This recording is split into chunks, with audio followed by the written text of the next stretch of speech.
This episode of Literary Treks is brought to you by Audible.com, offering more than 180,000 titles for smartphone, tablet, and desktop. To get a free audiobook of your choice and to help Trek FM at the same time, visit audibletrial.com/trekfm. And also by Enterprise in Space, an international program of the nonprofit National Space Society. Find out how you can help science and education and become a virtual crew member aboard the NSS Enterprise Orbiter by visiting enterpriseinspace.org. And if you want to join the conversation and share your thoughts on this episode, join the Babel Conference, our listeners group on Facebook. Just type BABEL into the Facebook search field. We look forward to seeing you there. Hey everyone, I'm Rod Roddenberry, and you're listening to Trek FM.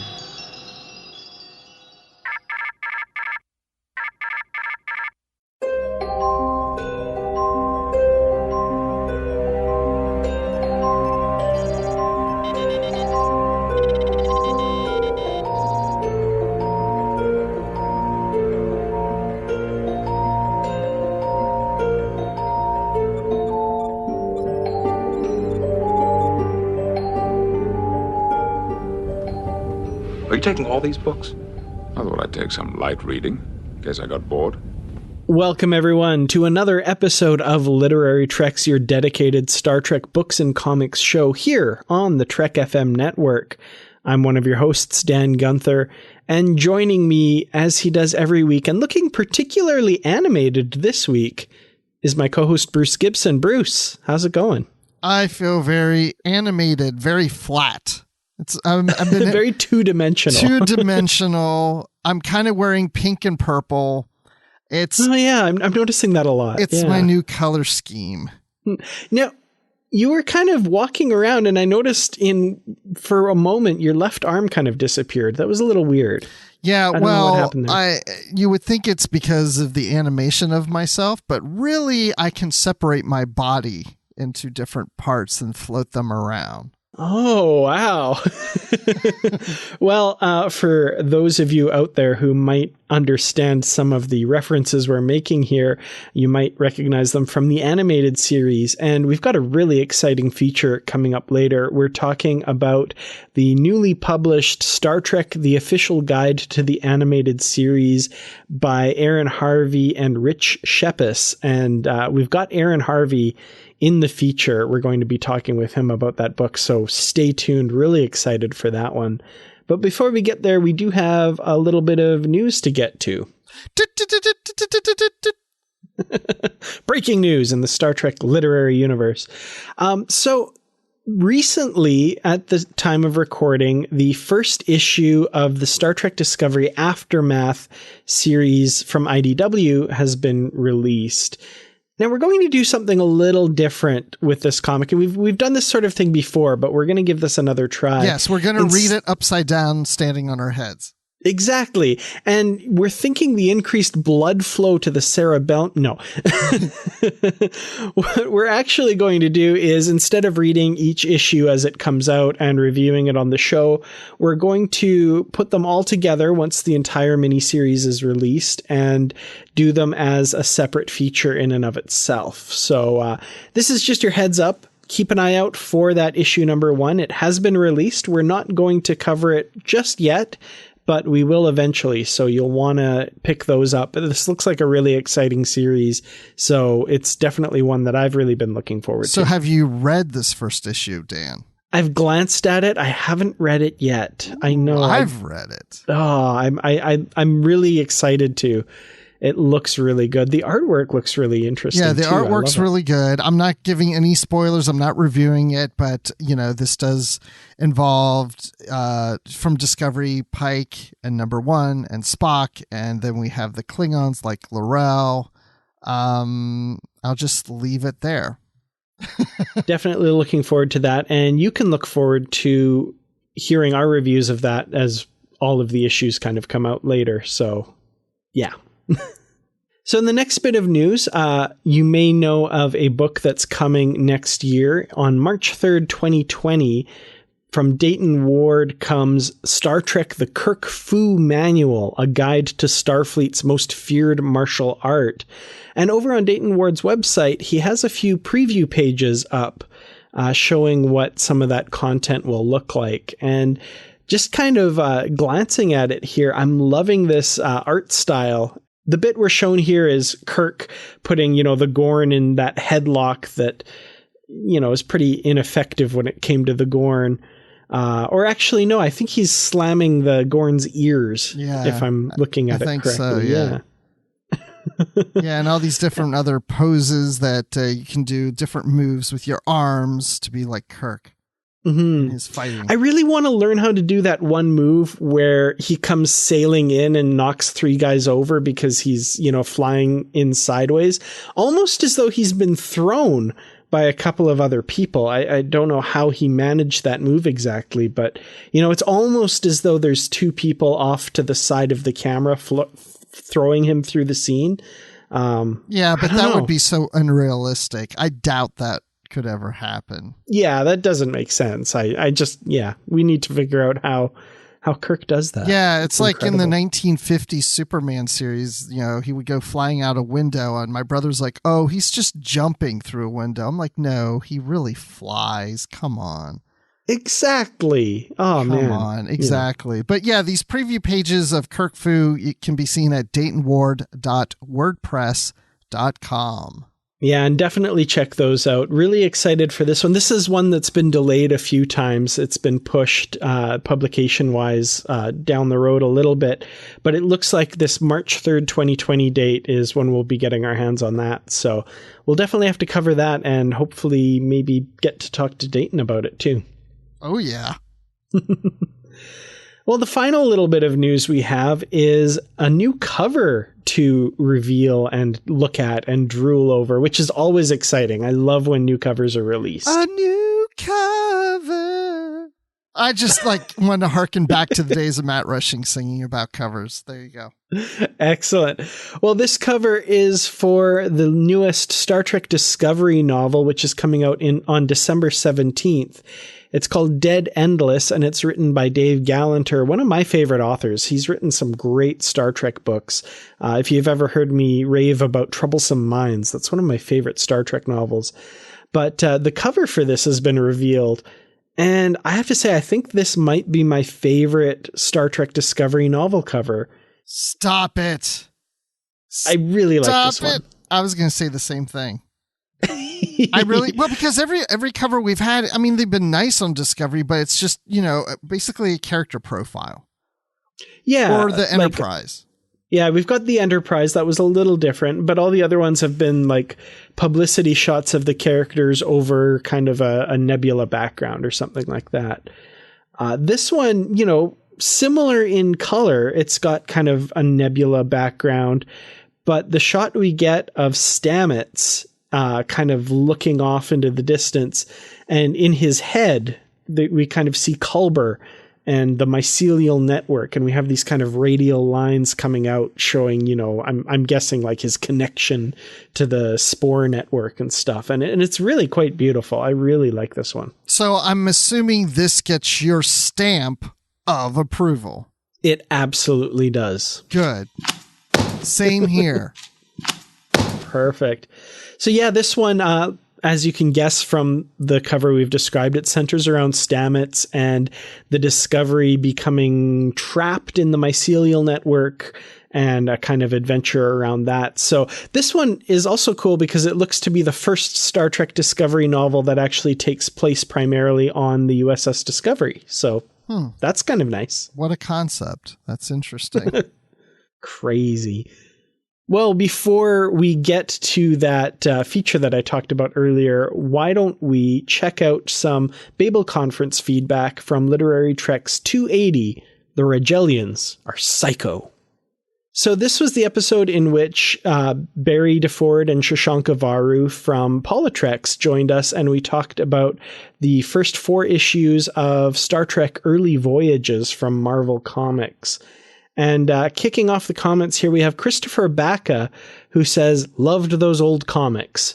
Short and sweet, great comment, and I absolutely agree. I loved those comics, as I'm sure you got from that episode, and we might have to revisit these sometime. I have to say that I've been thinking about reading the next issues after this, even though it's not currently scheduled for literary treks, but we'll see. And then we have Stefan Setz saying, getting ready for your episode first read. And he's got the Omnibus Volume 2 of these comics. So yeah, these came out in different forms. We were talking about the ones that are recently out in Eagle Moss, but this was prior to that. And this is a really cool release. This actually contains all 17 issues of the early voyages. So if you get your hands on this one, it's called Star Trek Omnibus Volume 2, The Early Voyages. And it was put out in 2009. So you might find copies of that floating around out there if you want to read those as well. Justin Ozer says, great discussion. These sound very interesting. I tried to see if I can locate them, but the only edition I could find was Star Trek Omnibus Volume 2, which we just talked about. And he had wanted to get them one collection of 4 issues at a time. Now, they are available as the graphic novel collection, Volume 9. He checked a couple places, Amazon and Thrift Books, but it was unavailable.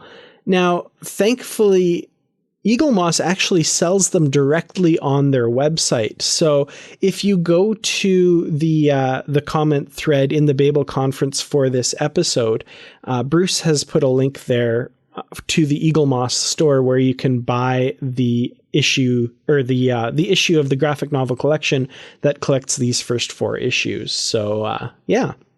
Thanks for that, Bruce. Yeah, it links to shop.eaglemoss.com, and the whole link's there that gets you to that section. But if you typed in the URL, you'll probably have to search around for it. But yeah, they're there. You can find them each. I used to think that the Eagle Moss collection, you had to sign up and they would send you each issue. It was like a ongoing plan, which they still offer. But I had no idea until we started doing this show or this episode that they are selling each individually. So you can pick one or the other, whichever one you want. Yeah. So if you don't get the whole collection, you won't have the cool, spine art all making sense on your shelf, which, that's how they'll get you. They want you to buy them all. That's what you want to do. But you don't have to. You don't have to. But that's you want to. You want to do this. So do it. Just sign up and get them all, right? Stop saying that, Bruce. I just might. Well, Oz Trekkie says this series is one of the few non-IDW series that he's enjoyed reading. Seeing the cage from another point of view was an interesting way to tell the story. Gosh, yeah, that's the thing that really stood out to me. It's like, I'm like, oh, here we go, linking to the cage. But it did it so well in an interesting way and looking at it differently. I don't even know how to say it. Yeah, no, it's I love that it's not just a retelling. It's a total, it's the same story, but just from a different perspective with a little more context around. It's so good. Listen to that episode. You'll know exactly what we're talking about. Now, before we get to that feature that I'm sure you're all eagerly awaiting, we do have an email from listener Matt Downs that we'd like to share. Yeah, so Matt emailed us, which you guys can do too from the Trek FM website. But he says, greetings, gentlemen. I have been listening to your podcast for several months now and have rather enjoyed listening to your book reviews and interviews of some really great Trek writers. I look forward to a new episode each week to get my Trek fix. I am really looking forward to your review of the Picard Countdown comic when it hits the stands. Thank you for a really fun and entertaining podcast. And then he emailed us again saying, one last note. Okay, actually 2 last notes. 1, Bright Eyes reminds me of Planet of the Apes in reference to the comment about it reminding Dan about Bonnie Tyler and Total Eclipse of the Heart. And number 2, Pet Rock. Everyone knows Kirk would watch archival episodes of TJ Hooker. So yeah, that was on a previous episode about Star Trek Year 5. I think issue number 5 is what we. I think that's right. Yeah. Great points. I love that. First of all, that's just now in my head continuity. Kirk watching TJ Hooker, just saying, "There's just something about this TJ Hooker guy that I can really get behind. I love that. I can totally see that. And Spock's watching old episodes of Mission Impossible or In Search Of. Exactly. Excellent. Well, thank you, Matt, so much for that email. That's great. And Bonnie Tyler, Total Eclipse of the Heart. That's the closest you'll get to me singing on Literary Treks. So there you go. And I'm proud of you. You didn't go there again just now. Turn around, bright eyes. How many speakers and eardrums did I just blow out there? I am so sorry. Well, that's our final episode of Literary Treks there. Well, I guess seeing as this is our final episode, it's not actually, but let's jump into the feature and talk to our special guest, Aaron Harvey, about the animated series. So as we mentioned at the top of the show, we have what I think is going to be a pretty special episode today. We're talking about the official guide to the animated series with one of the authors, Aaron Harvey. So Aaron, thank you so much. And you're not a stranger to Trek FM, but thank you for joining us on our show. Well, you're welcome. Yeah, I feel like a stranger lately just because I haven't had time to. I mean, this is what I was doing instead of podcasting. So.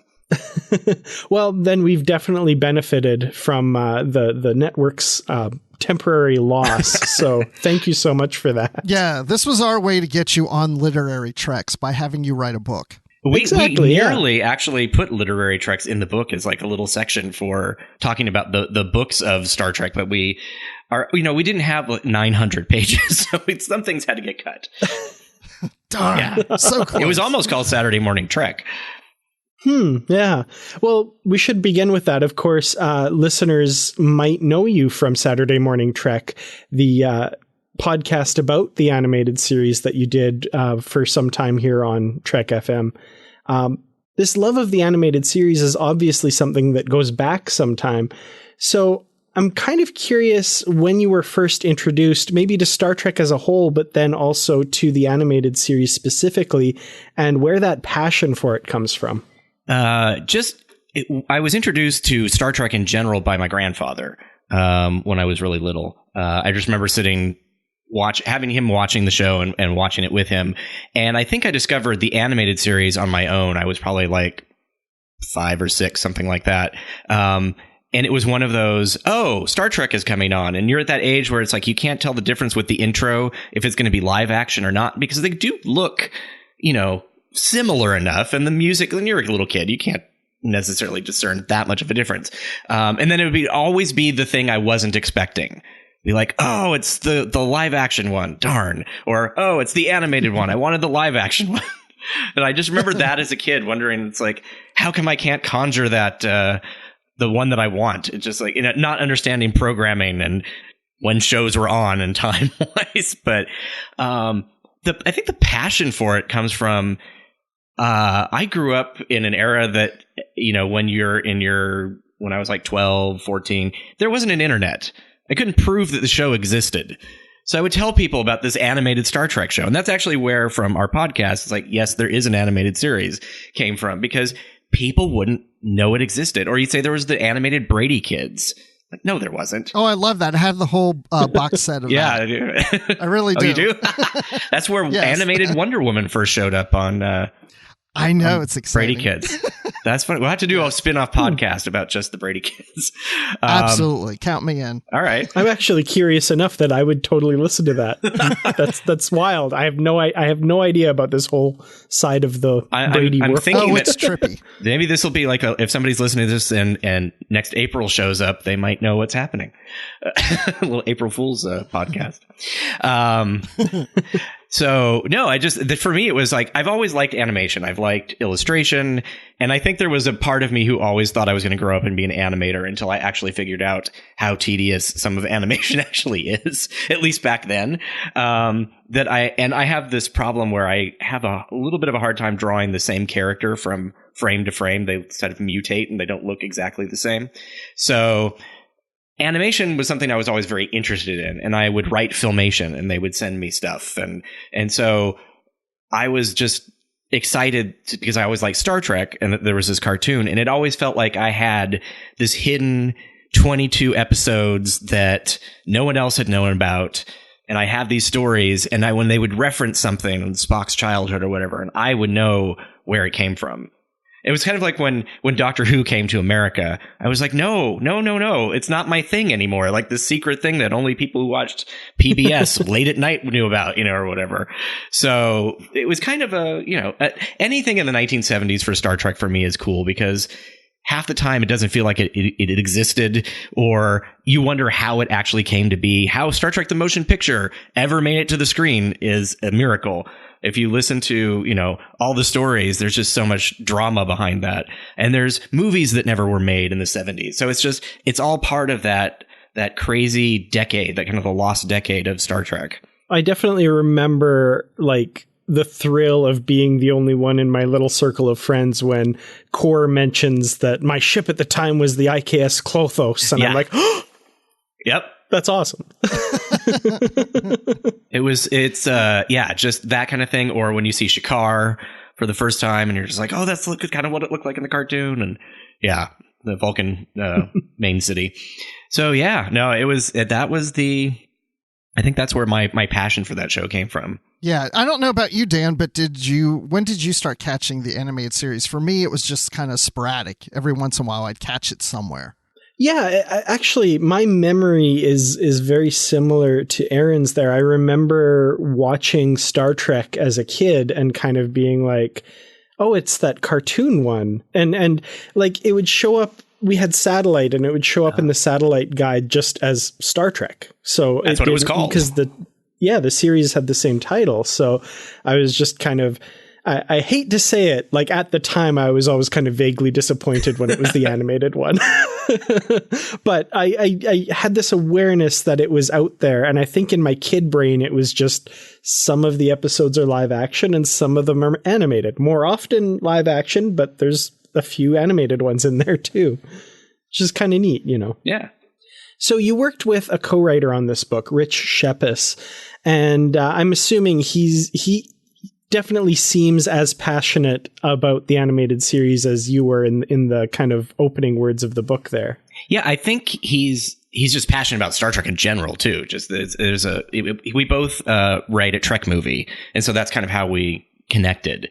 But yeah, he's the amount. It's funny because he's learning stuff along the way because we did our research together. So there was things that I had known from my podcast that he was just like, oh, that explains this. And so it was a lot of fun to watch the connections being made and stuff. And so I'm curious, how did you mentioned, of course, that you wrote together at Trek Movie. Mm-hmm. How was that decision made to pursue this project and work towards getting it published? We were in a Slack channel, basically, just sort of chatting. And I was saying that like having the podcast is great, but it's also I miss having visuals, or like that's why the last episode that we had done was a very long episode about the SS Bonaventure, which was a ship that was seen for about 2 seconds in the time trap, and we had its whole history, and we talked with the designer and all this stuff.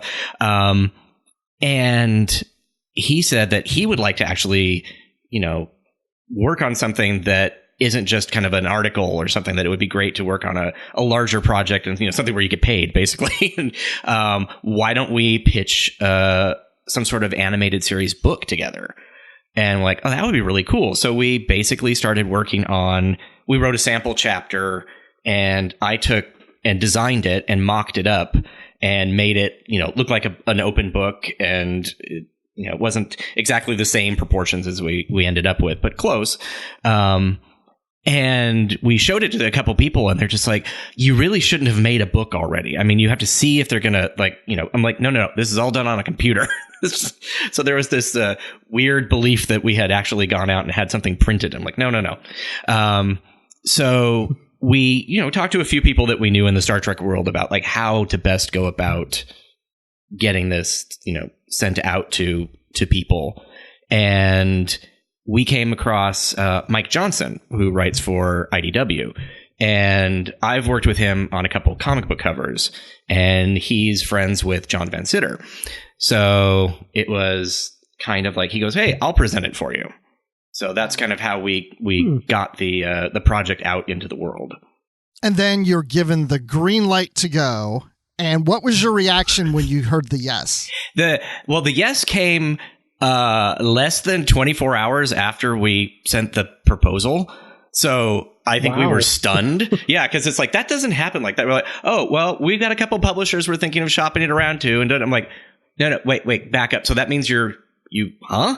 It was just sort of this, we're like, and this is all an email, but we're just like, I'm cool because I'm an email, but I'm at home like freaking out, it was June of 2017. And like the next day, I think, we got that message. And so he's, John said, it could take 6 weeks, 6 years, 6 months, or 6 months, 6 years, or never. Who knows it depends on what publisher is interested. And so I set in a reminder to, like, that was June, like, okay, check back in December. Let's see how long. September, they go, Well-to-Known Publishing contacted us and said they were looking for an animated series book. Like, wow. Okay. What a coincidence. Yeah. That's crazy. Basically, don't take this as the average someone publishing a book, because apparently this never happens. None of this is like, it's all like, I guess I've used up all of my book luck for the rest of my life now. I don't know. So yeah, we were pretty stunned at how quickly things happened. And then everything slowed down while they did contract negotiations until we could actually start working. That was interesting. But yeah, it happened very quickly, and it just seemed like we hit the right time, because it was right before they announced that they were going to be doing new animated Star Trek, but it was right after the 45th anniversary of TAS. So it was kind of in that window. It was before the 45th anniversary, because we wanted to kind of get it out for that date. But because of the way things worked, it just was the year after.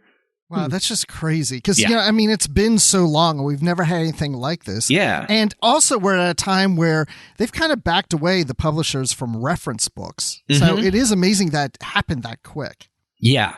And I think it's reference, but it also has, with the artwork and stuff, I think that helps. It's kind of it's got history. Yeah. There's a lot to it. Yeah. Yeah. We tried to, if we had our way, we would have, it would have been thicker probably, because we have other things that we could have put in there.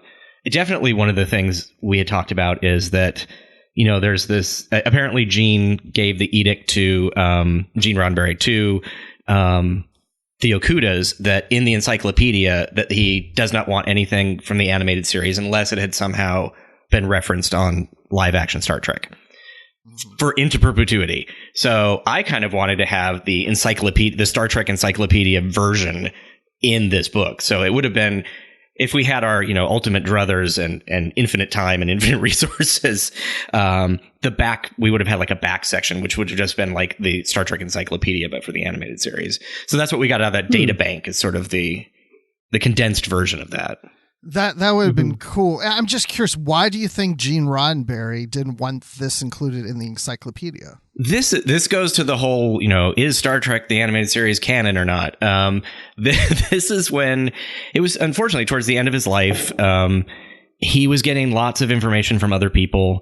And from what we've been able to gather, this is kind of like the ask 3 people about Star Trek the motion picture, you'll get 3 different answers about what happened.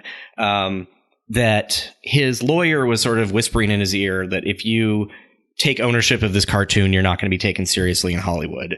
In fact, Filmation actually approached Gene about doing an animated Next Generation show, and that never happened. Wow. Yeah. And it was about that time that Larry Niven was going to do an RPG, a role-playing game for the known space, his universe, which is the Kzinti. And that was in that one episode, The Slaver Weapon. So they didn't really want to have any kind of lawsuit to do with that. And Filmation was also dissolving at that point.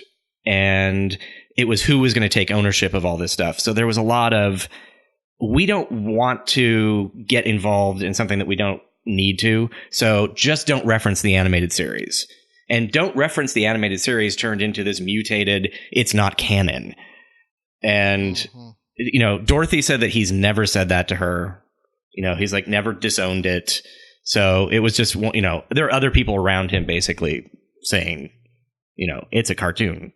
Don't, which is silly, because even the people who were saying that were semi-involved in it in the original, like some of the older people. So I was like, eh. So I always think that it's really strange when they go on about it not being canon. But so that is the roundabout answer as to why it was not included in the encyclopedia. And I think that was, never. I would say, I don't know. I would say never, but I don't think, at least while the Okudas are doing it, it's going to come into play. So, Well, it makes sense because at that time, the properties were all owned by Paramount, but the Filmation version had not been owned by them at that time. It was like being sold to Hallmark. And that's one of the reasons we don't have like the musical tracks is Hallmark basically dumped so much of this stuff when they got it and they threw away the original tracks of music. So, that's tragic. Yeah. Kevin Dillmore of Dayton Ward and Kevin Dillmore fame said that had he been working, it got hired there about 3 years earlier, he would have known what those were and would have been able to save them. So it's like every time he thinks about that, he just gets sad.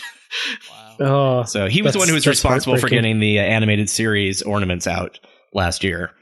So that was great.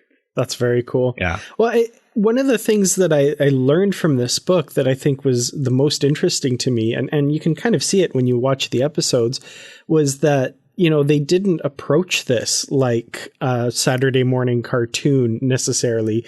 They didn't really separate it philosophically from the original Star Trek series. The approach was very much you're writing for this show like you are writing for the original Star Trek series, and that kind of I don't want to denigrate other shows or anything, but that kind of elevated writing that you get, on a show like that as opposed to a Saturday morning cartoon. Yeah, there was also a benefit at the time. There was a writer's strike in Hollywood, and they were allowed to write 1 half-hour animated script. That was in the rules of the union at the time. So they benefited from having all of the some of the original Star Trek writers and these other science fiction writers like, hey, I'd like a paycheck. And you basically, Dorothy approached them and said, we're not writing this as a kiddie show. This is just Star Trek in a half-hour format. So they approached it as such. And I think it really shows. And I'd actually be really curious to see what would have happened had that strike not happened. Like if they had to have gotten people who traditionally write animated cartoons, and would it have been drastically different? Like the Brady Kids. Yeah, like the Brady Kids, basically. And Wonder Woman makes an appearance on the Enterprise. That would have been cool. Actually, Darren and I did that when we had our super crew. We had what if we had to crew the Enterprise. I got the 1970s cartoon characters and he had 1990s cartoon characters. Like, who would you choose for your captain? Who would you choose for, so yeah. I think I had Captain Wonder Woman or something like that. It's like, yeah. He had better characters to choose from. I had talking gorillas and things like that. And he had basically he had Professor X. He could have Captain Picard. Right. You can check that out in the archives of Earl Grey somewhere. It's like, or not, I mean our show. Sorry, Saturday Morning Trek. We'll definitely have to check that out for sure. So putting this book together, you and Rich, you talked a little bit about kind of the genesis of it. Mm-hmm. Once you got the green light and you kind of started working on that, what was that process like? Maybe like how long did it take and what were you not able to do? What was a must have and that sort of thing? Right. Well, one of the things we had, we've been told don't start working until the contract is signed because you never know, it could fall apart, and since this had happened so quickly, we didn't know, but we still were like, okay, we need to make outlines. We need to do notes. And so there's a lot of just getting ready to go that we did over the course of 7 or 8 months. And we were lining up interviews and all that. So basically we did interviews together. Rich took notes. And then he started kind of organizing what the thrust of the chapter would be as far as these buckets that we created. And I would, work on doing the layout, and we tried to make something that we could use over and over again. And it worked for the most part. It was, I think if I did this again, I mean, I'm happy with the way it turned out, and everybody really likes kind of the I tried to make it feel as animated as the show did. In fact, the best compliment I got is that it looked more animated than the show. So that was kind of funny. But that, it's the layout is more complicated than it really needed to be. So doing that for chapter after chapter got really complicated. But I think the most challenging thing was just taking the art, scanning it in, and a lot of them, they used photocopies basically for a lot of things in Filmation, because they would make copies of something and bring it over, and then people would outline it. And so sometimes you'd have a copy of a copy of a copy. So it had as Dr. Pulaski would say, replicative fading, and I would bring it in and then darken it and play with it. And some of it, having it look sketchy is great, because it actually, you feel like, okay, this is an artifact. But there was sometimes when I had to go in and kind of hand outline some of the copy just to make the text readable. And so that was challenging. And just being on different coasts was challenging too. There's a time difference. So trying to meet at a specific time, we ended up, I would meet during the day. And then you get everybody has the cranky days and stuff like that. So you're just, you argue over like 2 words, and later you're like, why did we argue over that?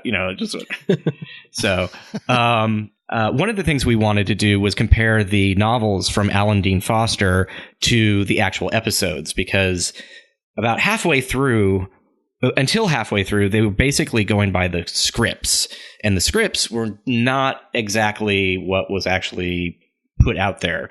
The first drafts of the scripts, a lot of times there's stuff that just completely got dropped. And then towards the end, it started to align more with that. But he'd always add like another half to it. So it's almost so you get like the second part of Yesteryear, or the second part of, and sometimes they didn't exactly connect, but it would have been nice to have the time to have gone through that and then a synopsis. But we had 160 pages, and there was just no way to get the artwork in, and everything that, CBS's main goal was episode. So, all the other stuff we kind of had to just hint at. And it would have been great. Yeah, but you did call out the novels, though. Yeah, we called them out. Yeah, it would have been nice to have been able to do story, because each novel had there was a story in an episode. Each had a story. Yeah. But yeah, no, we did call it out. And it would have been nice to have a little bit more space to talk about Filmation itself, and maybe, some of the there wasn't really a lot of marketing or stuff for the animated series, but to have maybe talked about some of the 70s toys, or in that era that, but that kind of, then you drift away from the animated series. But the end of the end chapter where we talk about the merchandise and stuff that there was kind of cool. So I love a lot of the artifacts that you were able to show in the book.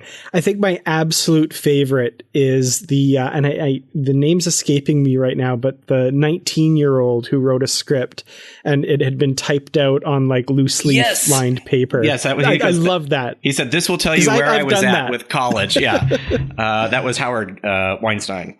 Of course, Howard Weinstein, right?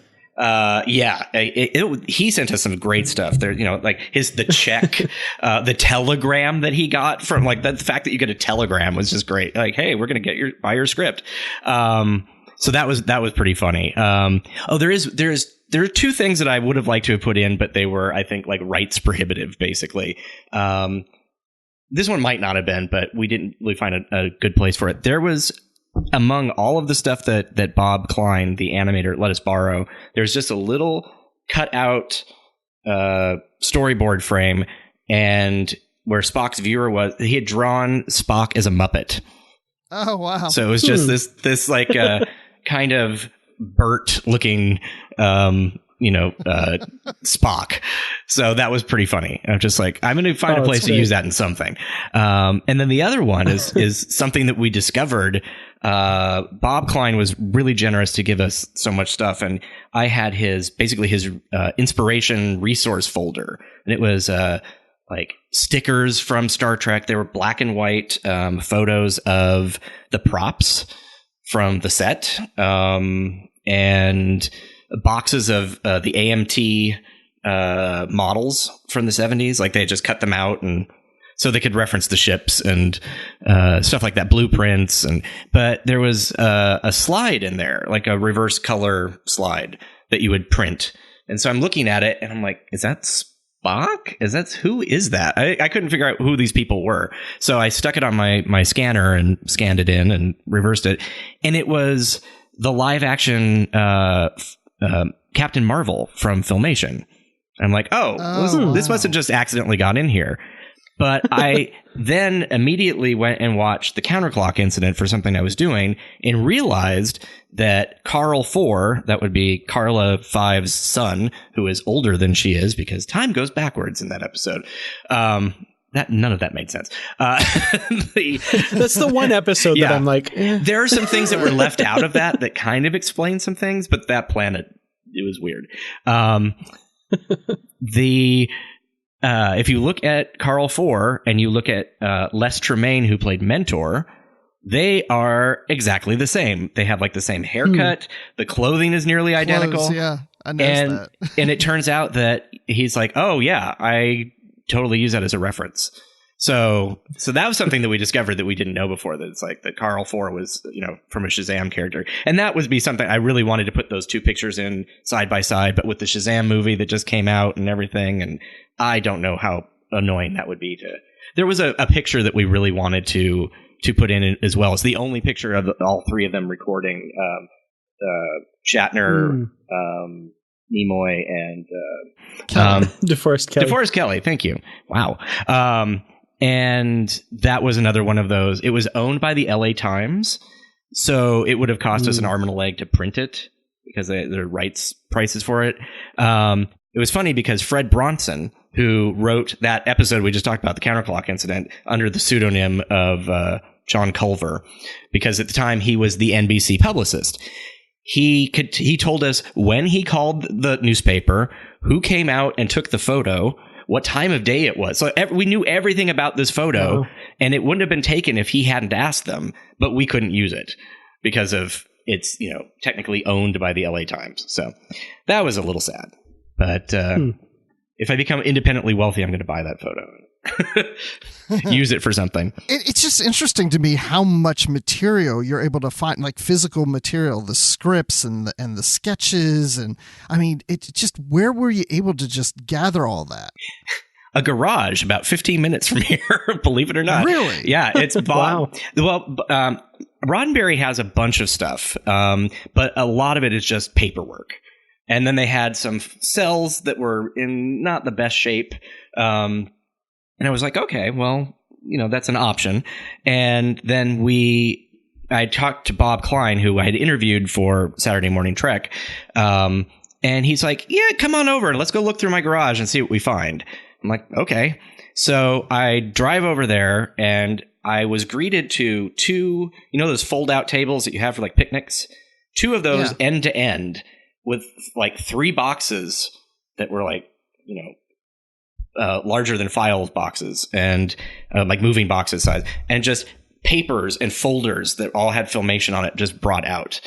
And some of them were actually of like Dungeons and Dragons, and some of them were like not Star Trek, but it was just all of this stuff. And my mind just like, I just like, what? Just like, how does all this exist still? So it was basically, when they went home, he just, kept some photocopies and stuff, but there's some like completely original art. There's like original sketches of Eric's, who he designed. There was, do you remember in the back of Starlog magazine, they used to sell, maybe you don't, in the 1970s, they would sell like production cells of like certain scenes. Oh, yeah. Like there was the one of the Enterprise and the D7 fighting the Klingon ship. The outline of that, the original, is also in all of this stuff. So it was just weird to like see like this image that I've known since I can remember in the back of these magazines, but just like the original before it was photocopied onto a cell and then somebody painted it. And So that was crazy to me. Just some How of that crazy stuff. is it that you're so into the animated series for all these years, watching it as a kid and doing a podcast as an adult, and now you're actually touching the physical forms? That was it. And the fact that he was like 15 minutes from my house, that was the other thing. It was just like, I'll just hop in the car and drive down the street. That was just weird. Yeah, no, it was. I just keep thinking it's like I'm touching something that I saw on television when I was 3, or something like just like this weird, right. Like if you could follow the piece of art, like it would, or whatever, just like, and then it would come back to like, it's like a loop, it's just very, very strange. Yeah, there's something really cool about that too. It's just, and the fact that, Bob did the show when he was like 23, 24, something like that. So our age difference isn't gigantic compared to like a lot of people. If you are talking to somebody from the original Star Trek who's only a few years before that, they might be 30 years, removed from Bob or passed away already. So the fact that we had so many things in common, and he was a graphic designer, and we just, it was just like talking to an old friend after about 5 minutes. So just that was really, really fun. And I think just getting to know how that process worked back then, and just what I know everybody rags on Filmation, or not everybody, but a lot of people do, and like, oh, it's clunky and it's not. But the fact that how fast they cranked stuff out on a weekly basis without computers was, to me, kind of impressive. And the backgrounds that they made were beautiful. I mean, it might not be your style, but they're not crappily put together. They were really nicely done. So yeah, that it was so much fun to find that person and click with them. And then, and he gave us introductions to a few other people too. So that was helpful. And we got to talk with Larry Niven about the Kzinti, and the fact that Kzinti ships are pink. Like if you read one of the books, there's some of them are. So this whole idea that, he was freaking out about them being pink. He's like, I told Dorothy it was fine, but that's like, that's where you get the weird stories that people tell. And then after a while, I think they probably just, whatever that story was, just becomes real for them. And so it's getting all this different information is really, really interesting. And that's one of the things I love about this book, is that you have like the real firsthand information in here. And I mean, I grew up hearing all these stories that, I now learn maybe there's a grain of truth, or maybe they're just made from whole cloth. There's just nothing to them. And I think this is something that's really been missing, because we have, the compendium and the companion for TNG and all of these things. And this was just this kind of void that now that you've finally been able to fill, I think is really, really cool. We did have in the 70s B. Joe Trimble's compendium that had, just had the quick synopsis of each chapter. So when we say it's the first book dedicated to the animated series, not that it's like the first sometimes we don't get to write the blurbs. So a lot of it was just like, when they say mostly canon, I'm like, I would never use the word mostly. like take that out. So, or just don't mention canon at all. One of the two. But yeah, so it existed, but not this complete, I don't think. And we, for sure. For sure. And yeah, so a lot of the things that I learned in here, I thought were really fascinating. Even just the fact that, only 3 episodes were done with the whole everyone assembled there together. You have this image in your head of all of them sitting around a table, doing a table read and then recording and that kind of thing. But that's just not how it was done. And just little tidbits like that I thought were really fascinating. It's funny you said that, Dan, because I was always of the assumption that they never recorded together. So I was surprised that they did 3 episodes together. Yeah, I expected that they did like an episode together. Because I kept getting multiple, they never were together. They were always together. I'm like, well, they're not always together. It was just, they all live together in a garage 15 minutes from your house. That's the animated actors of that's the Brady Kids, but done with the actors from Star Trek. They live in a tree house and they have a magical dog. And no, I'd watch that show. Oh, Ping and Pong, yeah. Oh God, the pandas, yes. Shatner and Takei harping at each other, and then Wonder Woman shows up. Perfect. Hey, I think you have your Trek FM blurb there. Yes. Awesome. So kind of going into the layout of the book. Yeah. For each episode, you have these different sections that kind of are fairly uniform and talk a bit about, you know, you've got a synopsis, you've got some of the key events and, you know, interesting things about the production. One of the things that I really liked was you had a section for each episode called Something for the Kids. Yeah. And it was kind of like a lesson of the week, digging a little bit deeper into the message of the show. And, you know, that's kind of what Trek's all about. Mm-hmm. So I was just specifically with this part of it, was there anything that you learned, or not even necessarily learned while writing the book, but have come to appreciate through your love of the animated series that stood out as particularly meaningful? Yeah, I think for me, what I took away from it is that, you know, even watching it over and over again, it's still like, you know, you can get into that mindset, oh, it's a cartoon. But comparing this and like really diving in on I think sort of on an academic level going into it, I kind of didn't realize how uniform it was like the original series. There was really deep messages. I mean, there's stuff that you wouldn't see on any other cartoon in the 1970s. You know, you've got euthanasia, you have not taking someone at face value because of how they look. Which, I mean, yeah, I guess that would be in some cartoons, but it's done in a more subtle, less bonk on the head kind of way.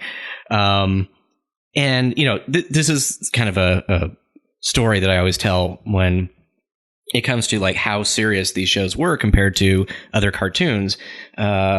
If you remember, in the 1970s, before the new cartoons of the season started, they tended to do like a half-hour show on Friday night to like get the kids excited about what was coming next.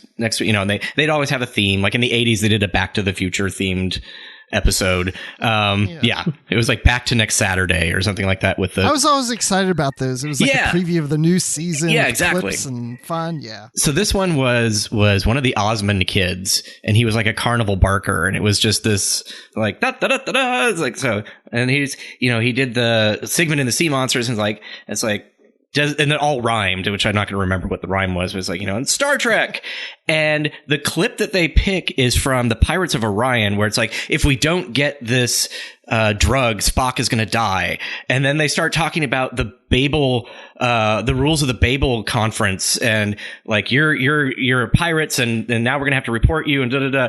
And then they cut back, and then the Munsters. It was just like the tonal difference between the Sigmund and the Sea Monsters Star Trek, where we're talking about Spock dying and basically laws of space travel, and then back to the Munsters. It's just like, it was so weird. So that's kind of how I see, you know, that probably one of the downfalls of the show too, is just that it was hard to do a cartoon for that kind of audience back then. Like today it would have been like a Clone Wars, or it would still be running, you know, it would have ran for several seasons. I feel confident. In fact, at one point, Leonard Nimoy talked about it possibly moving to evening. And I think one of the reasons it didn't move to the night, because they had evening cartoons back then, like Flintstones, and there's one other one I can't remember off the top of my head. The Jetsons? No, it was like I feel like it's a knockoff of the Flintstones, like with like in Roman times or something like that. Oh, yeah. Do you know what I'm talking about? Yeah, something. Yeah. I feel like that was on the evening at one point too. Jetsons may have been in the evening at some point too. But I think the reason they didn't do that is if they went to the evening, then all the voice actors would have to get paid even more, probably, because of the time slot it was in. Right. But it could have, I think, probably could have, you know, lived at that time period, at least, or the 7 o'clock hour where it's more for kids / adults. Right. But yeah, so I think just all of those. There's the One of Our Planets is Missing. To me, I always think of that as sort of the quintessential Star Trek episode, because you have this giant space cloud coming toward it's eating up planets as it goes along, and it's headed towards a populated planet. And you know, Kirk wants to blow it up because it's going to destroy this planet, and Spock is like, I think it's possibly sentient. I think he was the one who decided that, you know, and basically reaches out and communicates with this thing and convinces it not to eat them, and they go on their way. And that story could have been live action. That could have been, you know, in Discovery. It could have been anything. That it's just Star Trek. And in that episode, everybody had something to do. Uhura, was figuring out how to patch the communications through so they could talk to this thing with using Spock, and Scotty figured out how to take the pieces they were basically inside its stomach, and like these pieces of the planet and stuff, they could regenerate their warp drive, and that was the first time we saw inside the warp nacelle. So there's just all these, like, it just felt so live action that, you kind of forget. I mean, you don't forget that it's animated, but it does feel like those, lost episodes of the original series. It does. I mean, I've casually had seen episodes as years went on. I bought the DVD set a few years back, but I never sat down and just like did a binge watch. And when I knew this book was coming out, it was just like in the back of my mind of, I want to go back and start watching them all in a row. And I was doing that. And then the book comes out, and I went back and read what the episodes I'd already seen, and now I was watching each episode that had left, and then each time I'd watch it, I'd come back to your book and read the synopsis and the behind the scenes stuff and all this information, which was a lot of fun. But the thing that really stood out to me as I'm watching one after the other is, it's like you said, it didn't feel like a kid show to me. It's animated, but you can feel that the writers are freed up to, I can have a big monster and we can make things feel more alien. And I was also surprised that there wasn't a lot of background that was being reused on episodes. I wasn't going like, there's that background again. That was just another episode. Yep. I mean, it's very unique things. And also that we had a lot of ensemble work, more so than the original series with Sulu and Uhura and Scotty and Chapel. Yeah, no, I was really, this is the first time that Lieutenant Uhura got to take over the ship. She actually did it twice. She was in command. We had Nurse Chapel was featured in the Mud episode. We had female security officers, and that's one of the things that I forgot to talk about things that we discovered. Looking at one of the earlier scripts in the Lorelei Signal, Scotty had a female engineer, basically second in command to him, and she got written out. She was basically on the bridge, and I think there was just so many people in that one scene where they were hearing all the different voices. All the men are seeing all these different things, and you had Uhura and Chapel talking. I think if they had a third person, there just would have been a lot of, there was no reason for her to exist, basically. So they kind of took her out, which I thought was sad, because it was like, we had a female engineer. That would have been really cool. But on one, and I think it's in the book in there, we point out her name is still in the panoramic storyboard where she was sitting. So that was pretty cool. So I want that character to come back like in a Dayton Ward story or something like that, where it's just this, this person's just been named and that's all she is. But I really like that idea that there was this security officer. I mean, sorry, not security officer, but this chief engineer sidekick, basically. Yeah. But yeah, no, there's just so much to it that's I feel sorry for the binge watching, though, for the music, because there's only like 25 minutes of music and you hear the same thing over and over again. That's true, but it really didn't bother me. No, that's good. Yeah. I remember my favorite is whenever they're running somewhere and you hear that bum, bum, bum, bum, bum, bum, bum. Yeah. I just don't like the way the women run. It's kind of weird. They don't move their arms. Yeah, it's very little. Oh, yeah. I think I drew a picture when Uhura is supposedly like what she did the sprint and so much time when she referenced that in the episode, the slaver weapon, she's running across the ice, but it looks like she's, I don't know. It's like so I put her on a skateboard in a picture once, because it just looked like she was skating. Well, yeah. And speaking of the artwork, because I know, of course, you're an artist, and I remember when Discovery was coming on, you were taking Eric's and put them in a Discovery uniform. I remember you would send them to me and go, "What do you think of this? What do you think of that?" And as I'm reading this book, I'm seeing certain things in here, like, Uhura's like, in a sound booth or whatever, like at a microphone with headset. Like, is some of this artwork yours? Yes. That was a fun, that is an homage to a poster that Filmation sent me when I was about 14 or 15 of He-Man and She-Ra illustrating their own show. And so we had talked about wanting to, talk about like, we want to do something quick and like, here's how animation was in the 70s. And I was like, I remember that poster, but what really got kind of generated the idea was Spock looking into his viewer looks so much like a person looking into a moviola when they're editing. It's like, okay, we have to do that. So that's what the genesis. And then we kind of worked backwards from that. So yeah, so we, that was just a lot of fun to put together and, and drawing the chair behind Kirk and trying to get him to like, not look like he doesn't know how to type or something, basically. Cause it's like, I just like, what is it? The, stone knives and bearskins when you see, Captain Janeway typing, she was using like weird finger movements and stuff. So that's kind of what I was trying to replicate. Nice.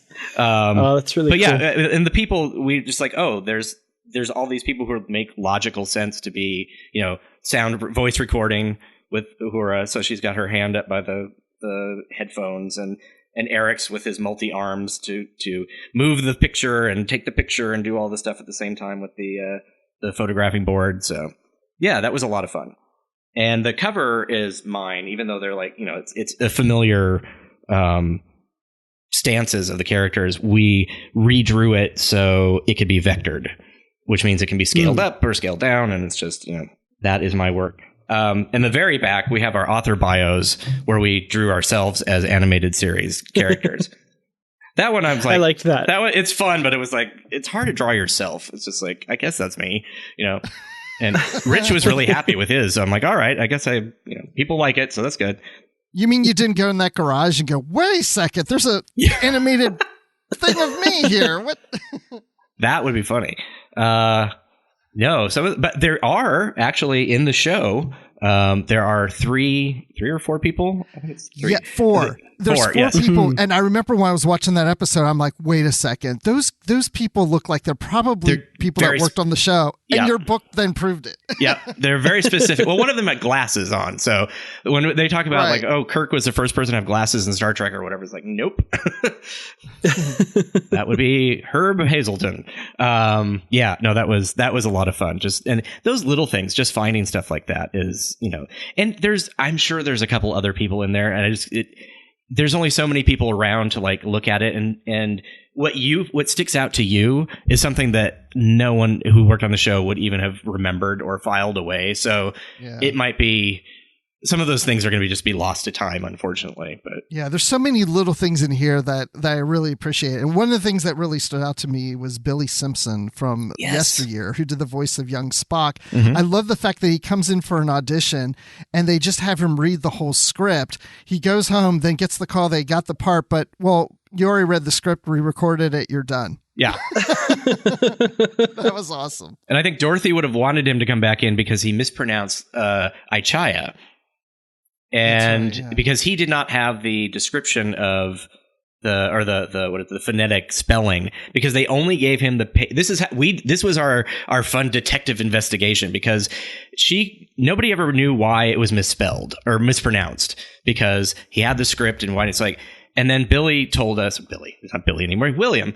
And if you listen to Dr. Demento, there's Whimsical Will. That's him. So he's from, he's, he worked with Dr. Demento for however long. So he's a music guy, but, sorry, sidetrack. That's what this book feels like sometimes. It's like this multi-pronged sidetrack of then it comes back and then you're back to the, Tiberius Kirk or something. So the detective work that we did was, he told us that he only got the pages with his lines on it, and we knew that the phonetic spelling was a separate page that came above the top copy. So comparing those two, we were like, he never got that page, so he never would have known how to. So he just said it the best he could, and since that was just a audition, and it's possible that the people recording it didn't, look, they made everybody else change their pronunciation of how they said Ichaya. And Dorothy was upset because she said it made the Vulcan language sound ugly, basically. So, it's like, and if you're the writer and she wrote that episode, I can see that. I would be like miffed if my if I did something and they just, oh no, we just changed the pronunciation because the kid didn't know how to say it, Yeah, but we're so used to it now that I never thought anything wrong with it. Yeah. And off the top of my head, I do not remember what the correct pronunciation was, but it was it was a little smoother somehow. It did feel a lot more flowy, but yeah, no, it would be very strange now to have it something else. It's like that one Deep Space Nine where they kept calling it the Trill Council or the Trill Doctor. It's Jadzia instead of Jadzia. Oh yeah, Jadzia. I'm like, well, who's Jadzia? It's like, well, even the Orions are what? The Orions, yes, the Orions. No one knows how that happened, or they're not saying at least. Yeah, Howard is just like, it was news to me when it came out because that was not. They are Orions. That's what they were supposed to be. That's how they're spelled. So yeah, that was something we did not, unfortunately, uncover. Yeah, that's one thing that I distinctly remember when I got the DVDs and I watched through. I was like sneering in disgust at the television at that. And it was interesting to learn in this book that the kind of issues with the animated series second season kind of almost mirrored what happened in the third season of the original series a little bit.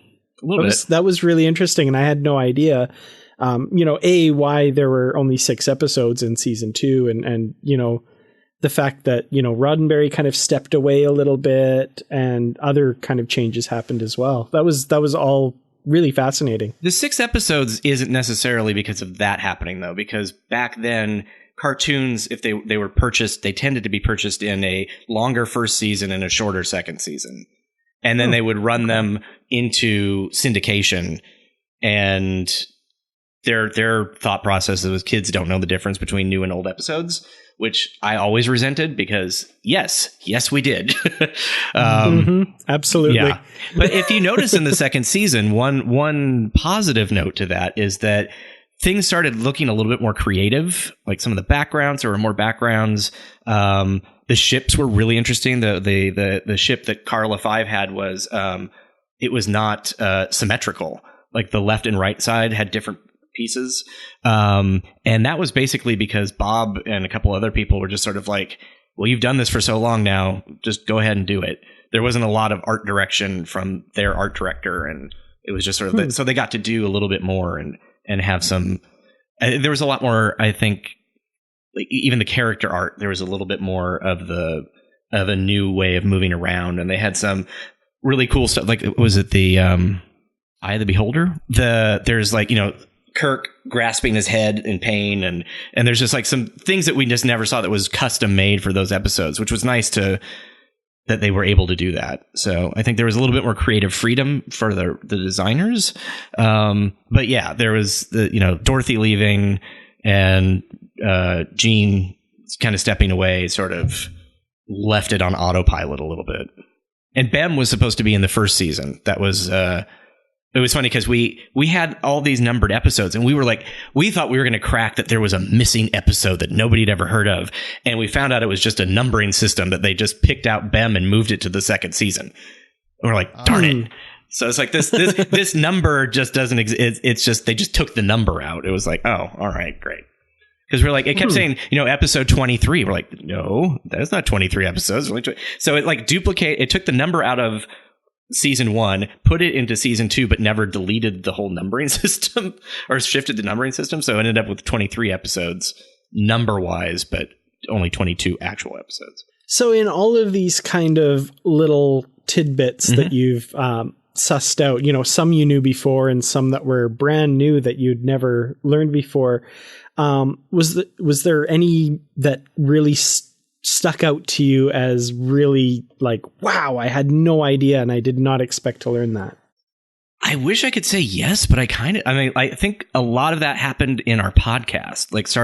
Some of that started right. Maybe not all of it made it onto the podcast and some of it went into the book, but the big revelation that we had found when we talked to Bob, and that's kind of when the book had started anyway, was the whole idea of pink not being because somebody was colorblind, but because of a stylistic choice. And yes, he was colorblind, but he was not the colorist on the show.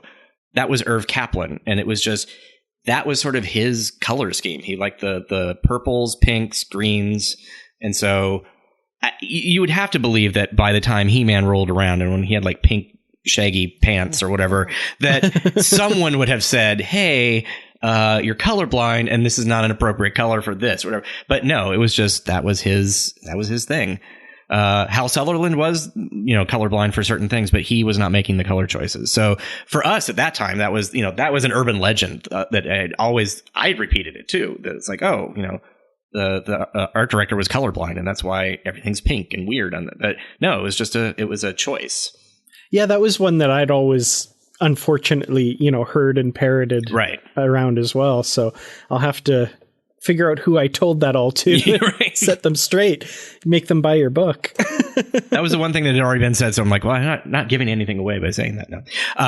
But I did love seeing like all of the ships that were designed for the first episode that ended up getting put into the time trap.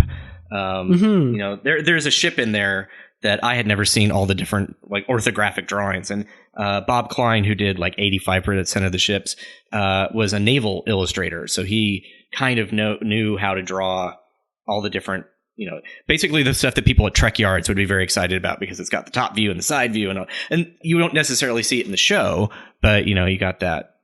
The one thing I really was hoping to see was a drawing of the Bonaventure, that somehow that survived into something. But no. So I don't know where that is, but someone has it, maybe. But yeah, so like, and the bloopers, the idea that, they left his arm off or whatever, that there's actually only so many layers of acetate that you can put on before the color underneath it starts getting murky and you just can't, like, all the different layers have a different color value so it looks consistent. But I think you can only do 6 pieces of acetate, and then after that, it just the acetate itself starts to yellow, and it's just you don't get a good picture. So sometimes, if there was a lot of things moving around, they would have to make a choice. Like, what's the piece in this image that somebody's not going to notice the most? And apparently, Fat Albert, their TV show, that was the one that was most notorious because you'd see people's like arms and heads missing in scenes and stuff in like a classroom scene because they had so many kids and people moving around. Yeah, exactly. So that was interesting to learn too. I think that was something I didn't know before. It wasn't like shocking, but it was just like, oh, well, that explains a lot. Where there are real bloopers where like, well, I don't know why they colored it that person, that color or they flipped it or whatever. But there are times where it was a conscious choice because they had to do that or scrap the scene. And now they rue the invention of DVDs and Blu-ray. Yeah. There's one mystery in here, though. I found interesting the Pirates of Orion. I'll say Orion. There's several voices, characters that the voice is unknown. It's yes. Okay. This is where I think my writing partner and I would get into this is where we had some disagreements, right? It's unknown, like 90% probable that it's Lou Scheimer or a specific person, but we couldn't get the 100% verification, and we didn't. Yeah. And it is good that we did not do that. But I was always like, can we just put thinks is like, and then that name. So, but yeah, the most of the times that we can't verify, I believe I think it was Lou. Because he did a lot of voices. He did the opening narration for Arc 2, and there are places in there where we've noted where we know it's him. Yeah, I wanted to know the voice of the alien in the very first episode, the one that's all sped up and weird sounding. That sort of looks like Keenzer from the 2009 Star Trek or the Kelvin universe. But, I actually put it into Audition and slowed it down and tried to stop the warping of the tape. Like, can we figure out who this is? No. A lot of times it could have just been anybody that they just grabbed somebody. But so those voices, unfortunately, with that 100% verification, we couldn't figure that out. But I did like the I don't know if this was out in the world anywhere, but there was always confusion if it was Majel Barrett doing the voice of Lara in the Jihad, and it wasn't because she was having morning sickness when she was pregnant with Rod. So she was out, and they used Laura Webb, I think it was her name, who was in The Fantastic Voyage. And so that was the actress. So that was kind of fun that we did get verification on that, because that's this was the other really cool thing. The person who wrote the Counterclock incident, Fred Bronson, was the publicist. So he had all this information of I was the one who called and had somebody take the first picture of Rod when he was born and stuff like that. So he knew like who was out at the time. And he came to our theater to watch an episode of our improvised Star Trek show. And he goes, I have a present for you, because we were in the middle of writing the book at the time. And it was before crunch time. Otherwise, I probably never would have been at the theater. And he hands me this package. I'm like, what is this? He goes, I was getting something out for a friend, and this literally fell on my head. I'm like, okay. And it was all of the press releases that he wrote for Star Trek, the animated series. And it would go out to like newspapers or TV shows to run. But because it was a cartoon, no one was going to, because he treated it like it was a Star Trek show, like it was a Sunday or an evening Star Trek show. And there were quotes from Matt Jeffries in there about the animated series ship design, like all these things that they would never have been probably ran anywhere. So they might be the first time that people are seeing them. But that's where we got a lot of great quotes from the people for each of those episodes, because he had each thing had a press release. And we also cleared up some air dates apparently with that too. So, and it's one of those things now that there's so much information in this book. It's like I have to refer to it sometimes, because it's like I'm having problems keeping it all in my head. Well, it's great to have that reference now as well. I mean, not just for all of us, but for you as well. That's really cool. Well, before we wrap up, I guess, is there anything else that you would like to add other than, telling all of our listeners to go out and grab this book? Because I think it's really cool, and I really enjoyed reading it. Well, I'm happy that the publisher worked with us to like get at a decent price point too. That's what I was like. I didn't want this to be a $54 book or something like that. So that was great that they were willing to work with us with that. So go out and get the book. You can find me online at Geek Filter on Instagram and Twitter. And if you're in the LA area, I am in an improvised Star Trek show called Night Shift. We are the crew that take over for the USS McGinley when they're sleeping. We have a main show called The Improvised Generation. We're the night crew. And we're doing the last half of our first season, Fridays in October at 8:00. Excellent. Well, definitely if you're in the area, you should check that out for sure. Dang, I want to go. I know, me too, right? Fridays in October? Yep. 8:00, Impro Theater at Hollywood and Vermont, basically. I'm going to be in LA October 4th, but I was going to fly out that afternoon. Now I'm rethinking that. I'm not even in the right country. Well, thank you so much for joining us. This was a really great discussion. It was great to catch up. Yeah, definitely. Yeah, for sure. And I do mean it to everyone out there. Grab this book. Like, it is beautiful. You will not regret it. Yes, it's a great book. And I just gave it 5 stars today on Goodreads because it's that good. And I hope you do the same thing for Star Trek Lower Decks after that show comes out. Yeah. No, I mean, that's definitely why I think that Saturday Morning Trek is going to have to come back, because we actually will have new animated shows to talk about. And yes, actually the Mike McMahon even like tweeted that he needed to get this book. So I'm like, we had an exchange back and forth. I said, yeah, but if I do a book for you, I won't be able to go through a garage and look for 45-year-old paper. It's like, it'll all be electronic. Oh, very cool. Well, thanks again for coming on. We really appreciate it. Thank you for having me. I really appreciate it. It's so great talking to Aaron because, he's hosted shows here on Trek FM, and he hasn't done it in about 2 years now. And I haven't talked to him one-on-one like that probably in about that same amount of time. So it was just great to even catch up with him before and after we recorded here on the show. And then, this book, it really is a great reference, a great historical document about the animated series, and I've really enjoyed that as I was rewatching the series. So it just was like perfect. That's one thing that, I have so many fond memories of taking things like the Star Trek The Next Generation Companion by Larry Nemeczek, having it open in front of me and watching episodes.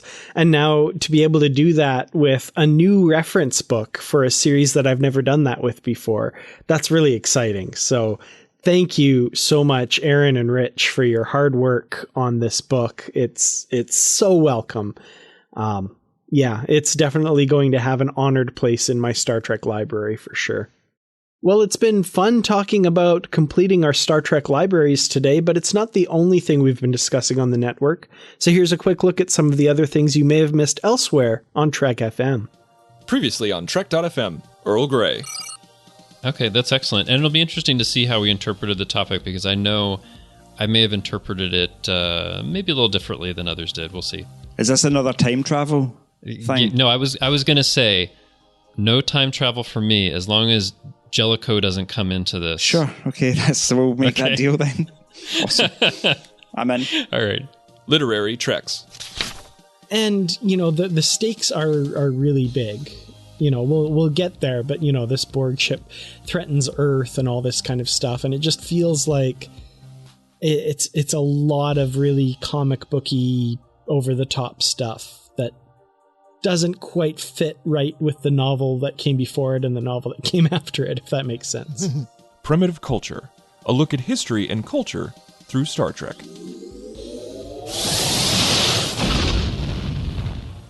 And Next Gen arriving was this sort of, wow, this looks incredible. I know when we look at sort of first season Next Gen now, what we're going is, wow, this is really slow and stagey. But in fact, it was incredible. It was absolutely game-changing.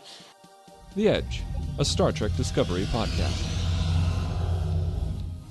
Only because I was watching little bits of Emissary recently, is that he would see himself wearing that awful purple swimsuit and think, oh God, I can't wear that.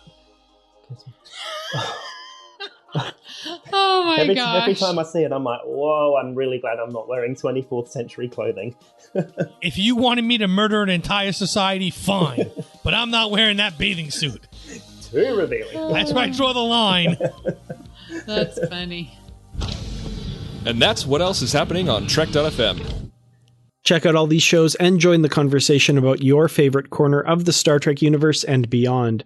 You'll find us wherever you get your podcasts. If you're an Apple user, be sure to hit the subscribe button in Apple Podcasts on iPhone, iPad, or Apple TV, or the desktop iTunes app to get the latest episodes as soon as they are published. And please leave us a star rating and written review. And if you're not an Apple user, we've got you covered as well. You can find our shows on Google Play Music, Stitcher, TuneIn, Spreaker, SoundCloud, Windows Phone, YouTube, in most third-party apps, and you can stream and download the MP3 file from our website or grab the RSS link. If you'd like to help us keep all of our shows coming to you each week, you can become a patron of the network on Patreon. Visit patreon.com/trekfm. That's patreon.com/trekfm to get all of the details. Perks can include early access to episodes, exclusive content, producer credits, and more. Those are available through our special patrons website, Patron Zone. It requires a great deal of money to produce, host, and distribute these shows each month. We really appreciate any support you can give us, and we hope you'll join the team. Again, you'll find all the details at patreon.com/trekfm. We'd love to hear your thoughts on today's show, and there are many ways you can do that. The best place to join in on the larger conversation is in the Babel Conference. It's our listeners group on Facebook. Just type Babel, Babel, into the search field on Facebook, and it should come right up.